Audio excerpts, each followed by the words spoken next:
Сау саламатсыздар ма, қымбатты достар? Күндегідей Құран кәрім оқиық. Нақыл сүресі 267 бет, 14 пара. Меккеде түскен 128 аят. Аса қамқор ерекше мейірімді Алланың атымен бастаймын. Алланың әмірі келді.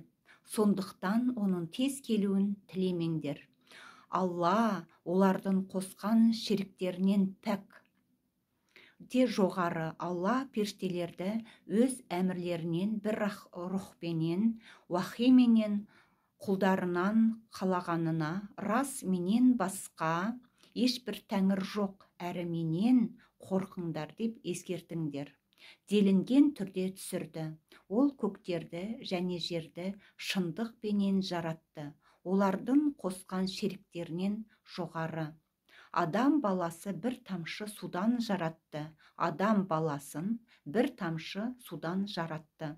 Сонда да ол ашық, жанжалшыл. Тағы малдарды жаратты.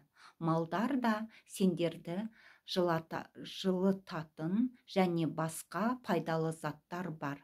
Әрі олардан жейсіңдер. Сендер үшін малдарды қоралаған уақытта және өргізген кезде бір зауық бар. Малдар жандарын қиналып, ерен қалаға жеткізетін жүктерді көтереді. Рас, Раббыларың өте жұмсақ, ерекше мейірімді.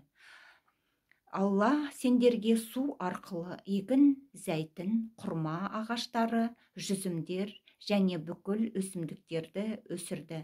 Тек осында түсінетін ел үшін әрине белгілер бар. Ал сендер үшін түнді, күндізді, әрі айды, күнді істетті. Жұлдыздар да оның әміріне бағынысты. Тақ осыда ойлаған қауым үшін әлбетте белгілер бар.